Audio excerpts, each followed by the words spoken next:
Estados Unidos es un país cristiano, fundado en valores cristianos. Hay un grupo muy fuerte con mucho poder político y económico, que son los cristianos nacionalistas, que son aquellos que tomaron el cristianismo, su credo religioso, ¿sí? Y tomaron su patriotismo, ¿sí? Su nacionalismo, y lo casaron. Encontrar una compatibilidad entre ser extremo nacionalista patriótico y el cristianismo. Entonces, ¿qué pasa ahí? Justifican las acciones nacionalistas bajo el credo religioso. ¿Sí? Y entonces plantean muchas posturas, ¿sí? Muchas posturas políticas bajo la cobertura que es un deber como cristiano. Creo y pienso que es una crisis de identidad que hemos tenido como americanos, como estadounidenses. ¿Por qué? Porque nos vendieron la idea que ciertos patrones y solo ciertos patrones definen quién es un verdadero estadounidense, ¿sí? Y se nos olvida que es un país que fue fundado de diversas culturas y antecedentes. Vinieron gentes. ¿Y sabes qué venían buscando principalmente, Alejandro, en este país, los que llegaron de Europa? Libertad de religión.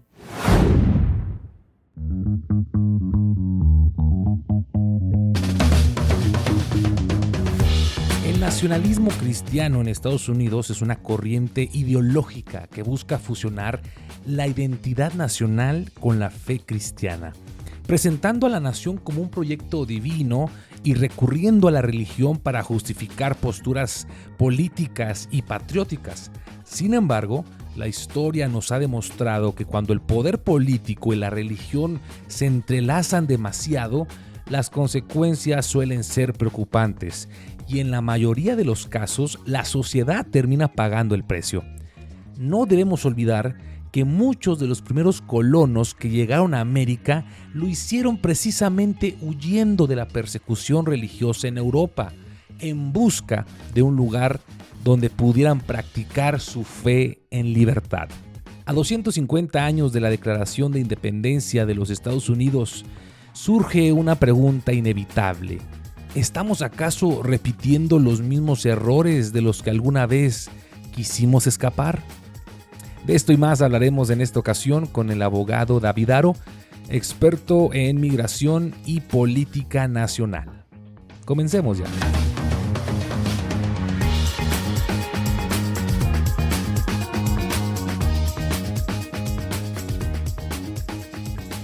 Hola, ¿cómo estás? Espero estés muy bien. Gracias una vez más por estar aquí con nosotros compartiendo este tiempo donde hablamos, debatimos, bueno, muy poco debatimos David y yo. Normalmente estamos de acuerdo en muchas cosas, pero para mí siempre será un honor, un placer, un privilegio compartir este espacio, este micrófono con David Haro. Bienvenido, David, ¿cómo estás? Un placer poder estar aquí. Una vez más, Akira. Sí, una vez más. Con respecto a lo del debate, no pasa nada, si debatimos, no pasa nada si hay desacuerdo. Creo que es de sabios de diferir, así como estar de acuerdo. Estar abiertos, ¿no? Al diálogo. No creo que haya problema. Yo creo que nuestra sabiduría se construye también en la diferencia de opinión, ¿no crees? Sí, por supuesto, porque ¿cómo uno puede tener oportunidad a mejorar si siempre pensamos que estamos en lo correcto? Así que hay cosas que quizás conocimiento o nuevas perspectivas de las cuales nos perdemos y bueno, no pasa nada con estar equivocados. Está bien. Creo que al principio teníamos un pequeñito debate, ¿verdad? Estábamos hablando un poquito de nuestros puntos doctrinales. Digo, no vamos a entrar en ello porque es otro tema, pero creo que tocamos para eso puntos. Va a haber otro programa sí, para eso. Ese es otro programa en otra hora, en otro tiempo. Pero sí estuvimos ahí dialogando un poquito, no necesariamente no diferencias doctrinales. Dialogando, cambiando diferentes posturas teológicas. Intercambiando puntos de vista. Filosóficas, sí. sí. No, es que es muy importante siempre que estemos abiertos a comunicar, a dialogar y no cerrarnos, ¿no? Porque creo que nos perdemos de mucho. Sí. Nos perdemos de mucho. Imagínate si no fuéramos Si nunca hubiéramos decidido cambiar nuestra forma de pensar, mira, pues quizás no hubiéramos aceptado a Jesucristo como nuestro Señor y Salvador y de lo que nos perderíamos. Y mucha gente se lo pierde porque no está dispuesto a abrirse, a cambiar, a decir, ok, estoy dispuesto a correr el riesgo de que estoy equivocado. Sí. Creo que al principio hicimos tú dijiste algo, estábamos aquí platicando con un amigo mutuo y dijiste que si él era mexicano o no. Ah, Y sí. tú dijiste que él no era mexicano porque no nació en México. Ah, me exhibiste, David. Entonces, creo que ese es un muy buen debate y una diferencia de opinión. Sí. Porque tú riéndonos discúlpeme, ya abrí el agua y ya se me cayó el agua. No. Ya mancha, estoy así, me siento así como niño Sí, regañado que la mamá le dice, no, se te cae el vayas a asado en tirar. la camisa. Sí, el agua, todo estoy tirando aquí. Pero eso nos lleva a un debate que muy al principio que iniciamos esta programación hablábamos, y es el debate de tu nacionalidad. Sí. ¿Qué es lo que lo define? ¿Lo define la tierra donde naces? ¿Lo define tu cultura? ¿Lo define la religión? ¿Lo define la sangre, tus padres? ¿Qué es lo que define quién eres? Sí. Sí, y esto es importante en el tema de inmigración. Y podemos entrar en un debate tú y yo. Probablemente tendremos un par de diferencias también con respecto a eso. ¿Por qué? Porque nos definimos, la definición de quiénes somos está subjetiva a qué le damos más peso. Sí. Por ejemplo, ¿le damos más peso a nuestra procedencia de sangre, nuestras raíces de nuestros padres? ¿O le damos más peso a donde crecimos? ¿O le damos más peso a nuestra religión? Nuestras creencias, ¿Nuestras creencias dogmáticas? ¿O le damos más peso a la influencia de la sociedad? Sí. ¿Qué es lo que finalmente consideramos de valor para entonces definirnos quiénes somos? Sí.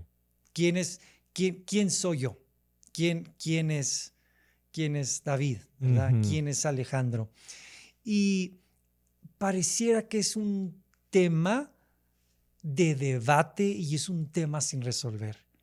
Está pendiente un caso en la Suprema Corte. Sí. Van a definir si la ciudadanía es por el nacimiento en la tierra o por fuerza tiene que ser solo derivada. Solo porque de dónde son tus padres, Sí. de dónde proceden tus padres. Y esperamos que este verano se defina. Expertos dicen y apuntan que probablemente van a respetar la interpretación que tiene más de 100 años, que define la ciudadanía como el lugar donde naciste en Estados Unidos, al menos bajo la interpretación de la Constitución. Que si naciste en territorio americano, pues eres de nacionalidad estadounidense. Esa es tu nacionalidad. Ciudadanía. Y esa es tu ciudadanía. Ahora, hay excepciones porque quiero también que no olvidemos que también puedes heredar la ciudadanía por tus padres, aunque no hayas nacido en territorio estadounidense. Puedes heredarlo. ¿Qué significa? Mamá y papá son ciudadanos, pero tú naciste en México o naciste en Europa, naciste en algún otro país, pudieras heredar la ciudadanía por medio de tus padres.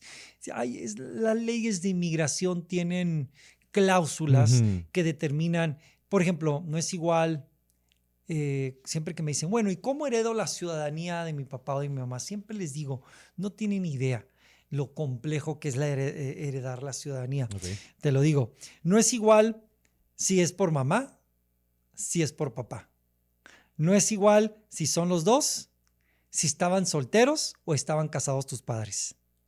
Okay. No es igual si en qué año naciste, también lo define. No es igual si naciste en 1950 que si naciste en el 2025 o en el 1980. Entonces, es bien complejo cuando es heredar la ciudadanía porque lo han cambiado. Sí. Lo han cambiado a través de los años.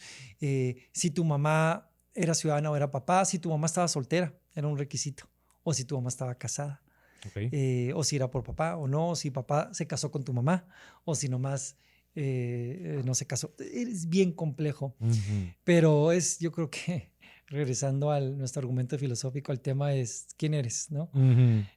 Complejo, ¿no? Y quiénes somos. Ahora en el verano, la Suprema Corte de Estados Unidos va a definir, al menos va a definir esta primera parte, ¿somos ciudadanos estadounidenses por nacimiento o se requiere que nuestros padres sean ciudadanos para que heredemos la ciudadanía? Sí.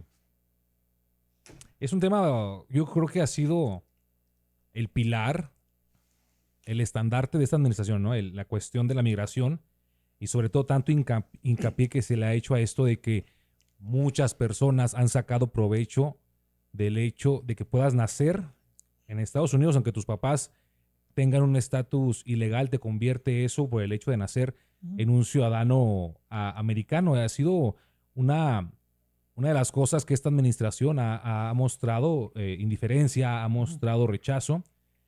Pero me parece muy interesante que muchos de los que defienden esto, tanto la gente que está alrededor del presidente como los simpatizantes del partido republicano, digan esto, no, es que sí, es que nada más si tienes papás con estatus legal, papás americanos, pero casi la mayoría tienen algún nexo, algún lazo ahí de familiares que vinieron como inmigrantes. Uh-huh. Y no nos vayamos tan lejos, el mismo presidente, su abuelo y su abuela no eran estadounidenses. Es correcto. Entonces Sí. es como un poquito raro, ¿no? Su esposa no nació en Estados Unidos. Entonces, como que parece que la tendencia es más a señalar a un grupo muy específico, países tercermundistas, porque incluso Uh-huh. el presidente y otros personajes a su lado mencionaban que sí quieren los inmigrantes de Europa, de Irlanda, de Dinamarca, esos sí quieren que vengan, pero los que vienen de Centroamérica, no, esos no. Los de México tampoco, los de ciertas regiones de Asia y de África, esos tampoco. Entonces, como que es un poquito raro, ¿no? Esa situación, David. Sí.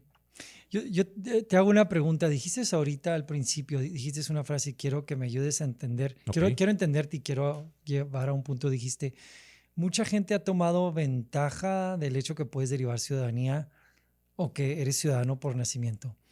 Y te pregunto, ¿tu comentario es en el buen sentido o en el mal sentido? No, yo creo que no lo hice con ninguna intención, más bien porque fue lo que ha mencionado el presidente y lo que ha mencionado muchos de los que impulsan que esto de erradicar la ciudadanía por nacimiento.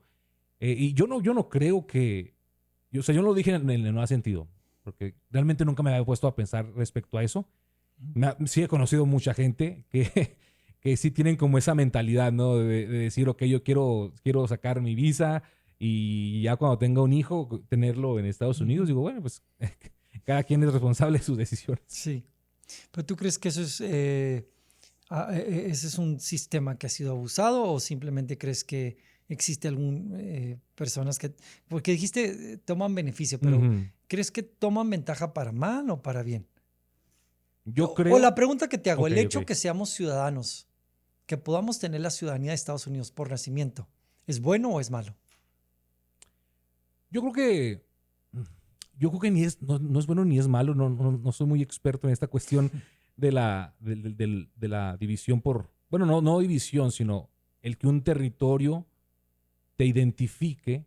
Yo creo que en su momento, tú lo mencionabas, el motivo histórico por el cual se hizo y me queda claro por la explicación que nos diste que fue algo bueno, porque no puede ser posible que en tiempos no tan modernos, ¿va? Bueno, sí era moderna, pero que todavía siguiera la esclavitud como algo viable, como algo que personas hicieran.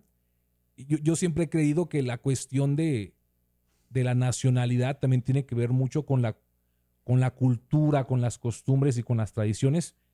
Yo conozco mucha gente que aunque nacieron aquí y trabajan aquí, no se sienten identificados con la cultura estadounidense. Okay. Sus padres son mexicanos, gran parte de su vida han estado en México y ellos me han dicho, no, yo no me considero estadounidense. Okay. Tu ID dice una cosa, pero la forma en que tú te expresas es totalmente distinta. Entonces, ¿qué nos define? Yo creo que lo que nos define es aquello en lo que nosotros creemos, aquellos valores que nosotros defendemos. Y también hay que decirlo, muchas veces lo que creemos, lo que defendemos, va muy relacionado o demasiado relacionado al entorno en el que crecemos. Entonces, ¿tú crees que nos define lo que creemos? Sí, yo sí creo que Entonces, nuestras posturas teológicas o dogmáticas o filosóficas son las que definen quiénes somos. Sí. Entonces, ¿crees que hay un problema con tener la nacionalidad de algún país o de alguna región por solo nuestras creencias dogmáticas y teológicas? Por ejemplo, si yo digo, yo nací en Estados Unidos, mis padres son mexicanos, pero sin embargo, toda mi costumbre, toda mi comida, mi religión es de la India. Entonces, ¿debo ir a la India y pedir la ciudadanía de la India? Yo creo que para fines de no sé qué materia sea va dentro del derecho, no sé si sea geopolítica, no, porque no soy experto, el experto en leyes eres tú. Es necesario que no puedes, o sea, yo por el hecho de decir, no, pues que a mí me gusta la cultura K-pop, a mí me gusta todo lo del sushi, no por eso voy a ir a Japón o a Corea y decir, yo soy coreano, o decir, yo soy japonés. Pero dices tú que mucho de lo que nos define quiénes somos es nuestras creencias, nuestros valores, nuestra cultura, sí. No, nuestros claro, valores. Claro, sí. No, el hecho de que una cultura como, por ejemplo, en este caso la que estoy mencionando, ¿no? La japonesa, no te hace ante los ojos internacionales o ante los ojos del gobierno, de la administración pública, no te hace un ciudadano o no te hace un residente. Pero sí, el cómo te identificas, el que tú eres, pues sí tiene que ver directamente con lo que tú crees, los valores, las costumbres, las tradiciones que tú apruebas o que desapruebas también. Esa es mi forma de pensar. Ya lo que dice tu ID tiene que ver directamente con los procedimientos legales e históricos que has tenido en el que estás viviendo. Yo nací aquí en El Paso, Texas. Uh-huh. Soy El Paso, Texas, soy por tierra y de acuerdo a la ley y la Constitución de Estados Unidos, soy ciudadano estadounidense. Sí. La pregunta, ¿me puedo definir como mexicano también? ¿O tengo que quedarme con la única postura de que yo soy estadounidense? O como diría muchos, eres americano, an American. La pregunta, ¿me puedo decir mexicano? La pregunta, si yo me defino como mexicano, ¿estaría traicionando a mi patria? O sea, la patria donde nací, ¿o estaría traicionando la cultura? ¿O realmente puedo nacer en Estados Unidos, llamarme estadounidense por nacimiento, por educación, porque aquí tuve mi escuela, pero entonces no puedo llamarme mexicano? Aunque mis padres, papá y mamá, son mexicanos nacidos en México, en Ciudad Juárez, y no me puedo llamar mexicano, yo te haría la pregunta. Yo creo que, bueno, por cuestiones legales sí podrías, porque tus papás pues son de allá, entonces bajo la Constitución de México, pues sí tienes derecho a reclamar la ciudadanía mexicana. ¿Y si mañana cambiaran la Constitución y dicen que ya no puedo, que aunque tienes que haber nacido en la tierra? La pregunta, ¿me puedo seguir llamando mexicano? Es una buena pregunta, ¿eh? Es una muy buena pregunta. Porque partiste desde el punto legal. Desde el punto de vista legal dijiste, eres mexicano porque la Constitución de México, las leyes de México te permiten heredar la ciudadanía. Bueno, pero si eso no existiera, ¿me puedo seguir llamando mexicano? Hay una cuestión ahí. Hablo el idioma materno. Mi idioma materno es el español, que es el idioma que se habla en México. Sí. Mi comida favorita es la comida mexicana. Muy bien. Una de las culturas que más aprecio, porque es la cultura que crecí, es la cultura de México. Mi crianza fue bajo padres mexicanos, por lo tanto, mucha de mi crianza son bajo cultura mexicana. Celebro muchas de las tradiciones, días festivos de México. La forma en que me relaciono, me siento muy mexicano en muchas cosas. ¿Okay? La pregunta es entonces, ¿me puedo llamar mexicano o realmente no me puedo llamar mexicano? A mi punto de vista, yo creo que sí. O sea, sí te puedes considerar también por mucho la cercanía a la costumbre. O sea, no eres ajeno Okay. a las tradiciones, a las costumbres, pero hablamos desde una percepción meramente ideológica, Uh-huh. podemos llamarlo de esa forma, ¿no? Sí te puedes considerar de esa forma, sí puedes decir soy mexicano porque celebro, porque conozco, no soy ajeno, sé la forma de pensar quizás de la gente mexicana. Entonces me considero, me gusta, me he visto envuelto durante toda mi vida en eso, me considero mexicano, pero para fines legales creo que hay otra forma de hacer las cosas. Pienso yo, ¿no? O sea, yo no tengo el por qué a ti decirte, no eres. No, tú tienes el derecho de percibirte como quieras. Mira, pareciera que estamos tocando un tema que algunos van a pensar que nos estamos desviando del tema que siempre tocamos, que es el tema de la ley de inmigración, el tema de lo que estamos viviendo. Pero lo voy a conectar a lo que estamos Ok. viviendo. Estamos viviendo hoy y hemos escuchado mucho esta frase, estas dos cosas. Este, ¿Has escuchado el tema de los ¿He nacionalistas? escuchado el término? Ok, Sí, he escuchado el es término. un término muy sonado. O los cristianos nacionalistas. ¿Has escuchado ese? No me va a tocar escuchar Cri- las dos Sí, terminologías el juntas. nacionalismo es lo que se habla mucho últimamente, en los últimos años, se está hablando mucho de eso, porque hay un grupo muy fuerte con mucho poder político y económico, Ok. que son los cristianos nacionalistas, que Ujú. son aquellos que tomaron el cristianismo, su Ujú. credo religioso, ¿sí? Y tomaron su patriotismo, Ujú. ¿sí? Su nacionalismo y se lo casaron. Ok. ¿Ok? Los llevaron a una boda y los casaron y los pusieron juntos. Y entonces voy a hablar algo que probablemente puede crear controversia, que habrá gente que está de desacuerdo conmigo. Ujú. Hablábamos al principio, estoy bien con eso. Entonces, buscaron encontrar una compatibilidad entre ser extremo nacionalista patriótico y el cristianismo. Entonces, ¿qué pasa ahí? Justifican las acciones nacionalistas bajo el credo religioso. Ujú. ¿Sí? Y entonces plantean muchas posturas, ¿sí? Muchas posturas políticas bajo la cobertura que es un deber como cristiano. Ok. ¿Ok? Entonces, buscan justificar muchas de esas acciones. Y es por eso que hemos visto en muchos miembros de la administración presente hacer tanto alarde a su credo religioso. Se llaman cristianos, devotos a la religión, al cristianismo. Y vemos, por ejemplo, en Texas, donde acaban de pasar una ley que las escuelas están ahora forzadas a poner los 10 mandamientos en cada salón. Ujú. Si escuchaste de Sí. eso. Están ahora buscando que haya un tiempo de oración en las escuelas. ¿Ok? La vocera, como muchos miembros del gabinete, siempre hacen mucho alarde de la oración y que oran antes de iniciar una junta, hacen mucho alarde a su religión, al cristianismo especialmente, y justifican muchas de sus acciones Ujú. basadas en sus credos religiosos. ¿Ok? Entonces, pareciera, doy mi opinión, Sí. que tenemos una crisis de identidad, de lo mismo que te estoy tratando, que estamos Ujú. haciendo ahorita, una identidad, porque vemos muchos de la gente en poder tratando de encontrar compatibilidad entre su credo Ujú. y, sí, y el patriotismo, el nacionalismo. Y entonces buscan encajar una con otra.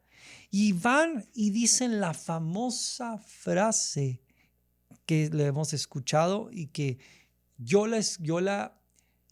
crecí, y voy a admitir algo, crecí escuchando esta frase Ok. entre grupos religiosos y todavía y muchos pastores. Y es esta frase: Ok. Estados Unidos es un país cristiano, fundado en valores cristianos. ¿ok? Sí. Y crecí con esta frase escuchándolo de nuestros púlpitos, de nuestros líderes religiosos. Y tengo que admitir que compré la idea por mucho tiempo. ¿Por qué? Compré la idea porque fortalecía mi credo y decía, estoy del lado del país fuerte y poderoso. Entonces, fortalecía mi credo el sentir que estaba del lado del que ganó, del victorioso. Pero pude caer de convertirme. Y esto voy a decir algo ayúdame. Okay. Está desacuerdo, si estás en desacuerdo. Pero pasé de convertirme del David en la historia, sin darme cuenta, a empezar a convertirme en el Goliat. Okay. Ponte a pensar.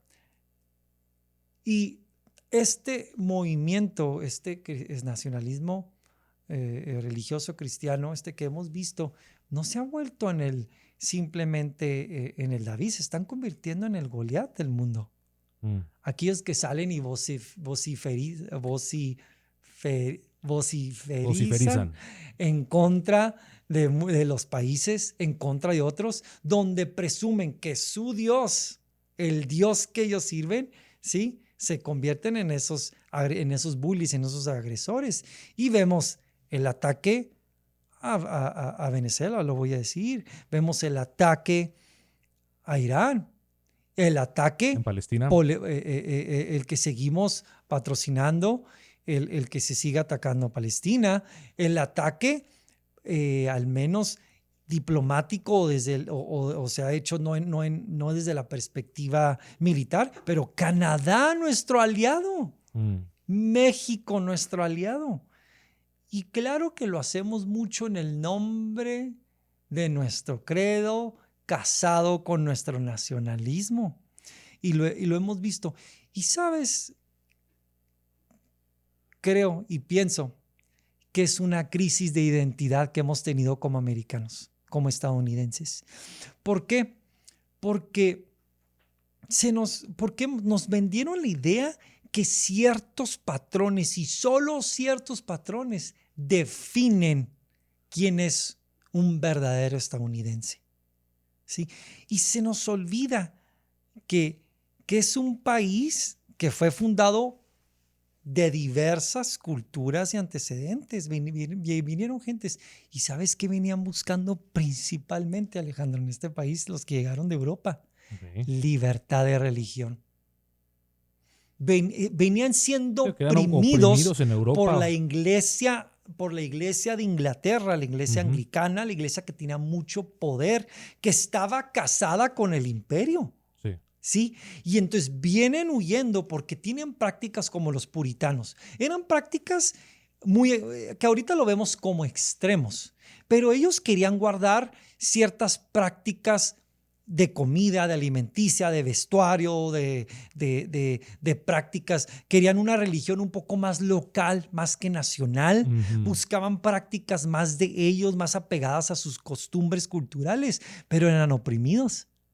Llegaron otras mentes muy abiertas, los fundadores muchos de los filósofos políticos fundadores de Estados Unidos muy abiertas, que tienen otro tipo, vemos a un Thomas Jefferson, ¿verdad? O vemos a un Benjamin Franklin, sus posturas teológicas, y vienen huyendo de una opresión precisamente religiosa por su religión, por una opresión política, y vienen y establecen Estados Unidos, ¿sí?, pero no lo establecen para seguir oprimiendo, sino para tener esa libertad. Y una de las primeras cosas, que no en su totalidad, pero una de las primeras cosas es la libertad de la religión, la libertad de expresión.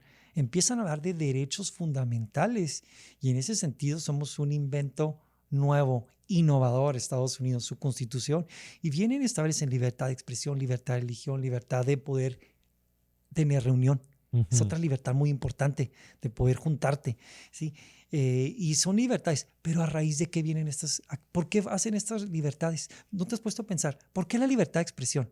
¿Por qué la libertad de poder juntarte? Vienen Porque han sido oprimidos por sus credos. Que no lo tenían, Exacto. Pero ¿por qué no lo tenían? Porque eran oprimidos en muchas ocasiones por el mismo credo. Sí. De donde venían, vienen huyendo, establecen. Pero 250 años después, porque estamos celebrando 250 años de la Declaración de Independencia, este 4 de julio, Estados Unidos celebra 250 años después se nos olvida, ¿no? Ya pasaron 250 años y pareciera que se nos olvida de dónde inició y queremos justificar nuestras acciones diciendo, no se nos olvide que este fue un país cristiano y es un país fundado en base a la religión y ahora lo usamos para justificar algunas o muchas de las acciones y los nuevos cambios en leyes, política, o al menos esa idea nos venden, porque probablemente hay gente muy astuta controlando, sí, que no lo hacen por su religión, lo están haciendo por otros intereses, tal vez de poder o de dinero, pero al menos al pueblo, a nosotros, al común, nos presentan la parte teológica, religiosa, para justificar muchas de las acciones. Regreso y te pregunta. Ok. Entonces, ¿quién eres? ¿Qué eres? Yo soy hijo de Dios. ¿Y mexicano? Sí. ¿Qué trunca qué? ¿Cómo que qué trunca qué? ¿Qué precede, sobre todo? O sea, ¿qué es lo más, como lo que pongo en primer lugar? Sí. Mi convicción de fe. Ok. Ante todo, lo que a mí, yo he tratado de vivir de esa forma. Me equivoco muchas veces, obviamente, pero siempre me he tratado de guiar bajo los valores, bajo las enseñanzas que nos dejó nuestro Señor Jesucristo. Ok. Porque sí hay cosas que puedes decir, bueno, en esto no te pareces. Bueno, pues no, pero trato. Y por eso yo creo, ¿verdad? Yo tengo una forma de pensar, David. No te me vayas de ahí. Okay, entonces, a ver, sí. Antes que ser mexicano, ¿tu credo religioso está sobre tu país de origen y de nacimiento? No que mi credo, sino más bien mis convicciones. O sea, bueno, pues sí, es prácticamente lo mismo, sí. Entonces sí. Sí. Ok. ¿No te sientes un traidor a la patria? Porque no me estás diciendo que tu lealtad está por encima de México, ¿está tu credo? Está por encima mi credo, sí. ¿No podía ser considerado traidor a la patria? Yo creo que una traición a la patria tiene que ver, bueno, bajo el concepto que yo tengo es hacer algo que afecte directamente, hacer algo que se considere como una traición. No lo considero, simplemente mis valores y mis convicciones están por encima de cualquier nacionalidad. Siempre va a ser así. Pero, bueno, quería agregar algo, no sé si a lo mejor me desvié. Yo soy de los que cree que la religión, vamos a llamarlo así en forma general, ¿no? La religión, esta espiritualidad, credo espiritual, tiene que ir desligado de lo que es el gobierno. Yo siempre he creído que no puede haber alguien cristiano, no puede haber un presidente que exprese su fe libremente, porque creo que tarde o temprano, y lo hemos visto, no es lo que me estoy inventando, lo hemos visto a través de la historia, el poder corrompe la religión.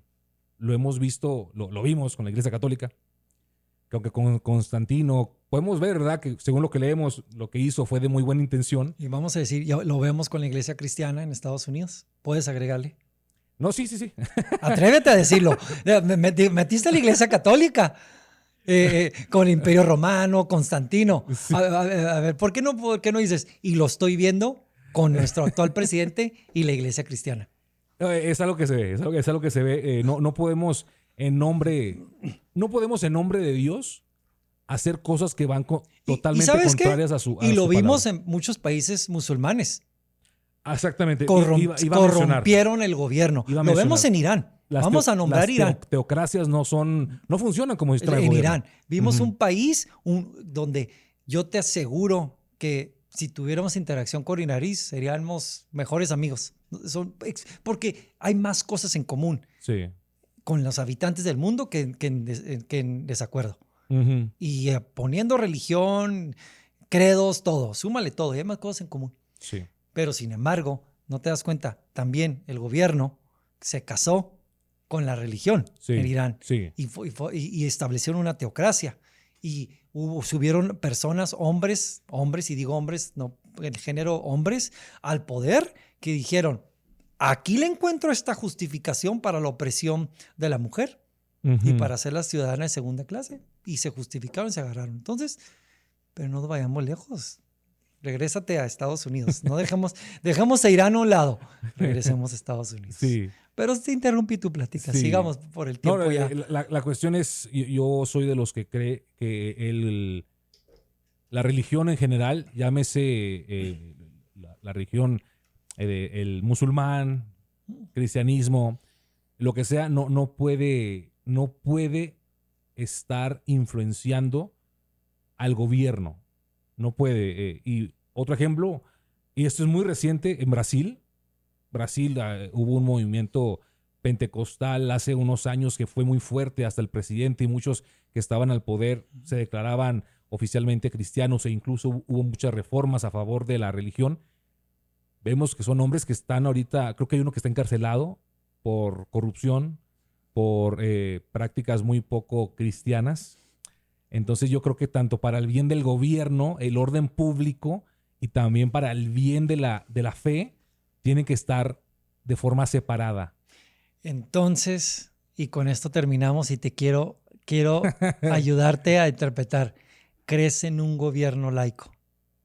Sí. ¿Crees en una institución educativa laica? Sí. Sí. No podemos imponer una religión. Entonces tú estarías en contra de los 10 mandamientos en las escuelas. Y que se tenga que orar en las escuelas. Esa me la pusiste difícil, ¿eh? No se te olvide. Los 10 mandamientos, bueno. Es que yo creo que los 10 mandamientos, como si los sacas tal cual de la Biblia, o sea, si los pones como un texto aparte, son reglas sociales muy buenas, o sea, que obviamente ayudan a que se conserve, pero... Sí, no, porque hay una que dice que guardes el sábado. Sí, claro. Bueno, entonces, no. Entonces, o están en piedra o no son de piedra. Uh-huh. Dices que guardes el sábado. Te pregunto, ¿tú guardas el sábado? No. Entonces tú no las respetas en su totalidad. Uh-huh. Ahora, habla de que el hombre no codicie, ¿verdad? La mujer es su prójimo, pero no dice al revés. Uh-huh. Sí. Y no se olvide que voy a aquí a causar que parte desde la postura de que la mujer está más abajo que el hombre. ¿Sí? ¿Por qué? Porque la mujer es posesión del hombre y por eso no puedes codiciar la posesión de él, uh-huh, del otro hombre. ¿Pero por qué no hizo al revés? Sí, claro. El contexto histórico en el que fueron, sí. No te veo guardando el sábado a ti, entonces de mucho no creo que te sirven los 10 mandamientos. Probablemente te sirve más la frase ama a tu prójimo como a ti mismo. Creo que muchas de las enseñanzas de Jesucristo y sus frases harían más impacto, que no le hagas a otros lo que no quieres que te hagan a ti. Sí, tratar a los demás como tú el sermón, muchos de los consejos del Sermón del Monte, creo que le vendrían mucho más favorables a muchos de nuestros estudiantes y a muchos de nuestros líderes religiosos más que los 10 mandamientos, uh-huh, ¿verdad? No estoy en contra de los 10 mandamientos, pero ojo, ¿verdad? Sí. Entonces, regreso al tema. Entonces, sí crees en la educación laica, pero no, porque estás dudando con los 10 mandamientos. me pones en aprietos muchas veces, ¿eh? Yo quiero terminar con esto. La fe es algo que no se debe imponer. Ok. La fe es algo que no se debe Entonces imponer. Estás en contra que ponga los 10 mandamientos en las escuelas. Ok. Y que les digan que tienen que orar y les van a dar un tiempo para orar. Sí. Ok. Sí, para mí la fe debe ser algo que debe ser algo que tú personalmente buscas y no algo que te impongan y el hecho de que dudes de algo, porque pues, obviamente como cristianos creo que todos hemos pasado por un momento en que decimos, esto no es así, esto no funciona así. Y muchas veces el cuestionar, el preguntar, se nos hizo algo malo porque normalmente nadie está abierto al diálogo. Sí. Entonces, yo creo que la fe en Cristo Jesús es algo que se debe elegir, no es algo que te deban imponer. Y los hijos que nacen en el Evangelio, ¿verdad? Pues qué bueno que nacen y qué bueno que se desarrollaron en ese entorno, pero tarde o temprano tienen que elegir. Porque mientras están en casa o mientras todavía están bajo la responsabilidad de los papás, no les queda de otra. Tienen que ir a la iglesia, tienen que orar, tienen que leer. Pero llega un momento en que tienes que elegir si realmente eso es en lo que crees, si esa es tu convicción. Bueno, muy buen tema. Y nos faltó un líder religioso. Fíjate lo que nos faltó hoy para poder tener perspectivas. Sí. Nos faltó un pastor, nos faltó un teólogo, un padre, nos faltó un ateo, sí, un agnóstico y un político. Para poder darle todo el combo, ¿no? Todo el combo nos faltó porque este tema, fíjate de aquí, este tema tiene para mucho. Sí. ¿Quiénes somos? ¿Quién eres? ¿Qué nos define? Uh-huh. ¿Qué trunca? ¿Qué tiene más peso que qué? Nos podemos durar aquí hablando mucho tiempo. Yo nomás termino con esta frase y con esta me despido. Hay una frase muy famosa que dice Jesús. Dice, a César lo que es de César, ¿verdad? Y a Dios lo que es de Dios. Muy importante cuando lo presionan, que defina uh-huh. entre el gobierno en poder o su credo, lo divide de esa manera. Sí. Darle a cada quien lo que le corresponde. A ellos lo de ellos y aquí lo que es de acá. Así es. Gracias, Alejandro. De acuerdo. No, gracias a ti por ponernos a pensar. Muy bien, pues agradecemos a David Aro por acompañarnos una vez más. Ustedes pues quédense aquí con nosotros y nos escucharemos en la próxima.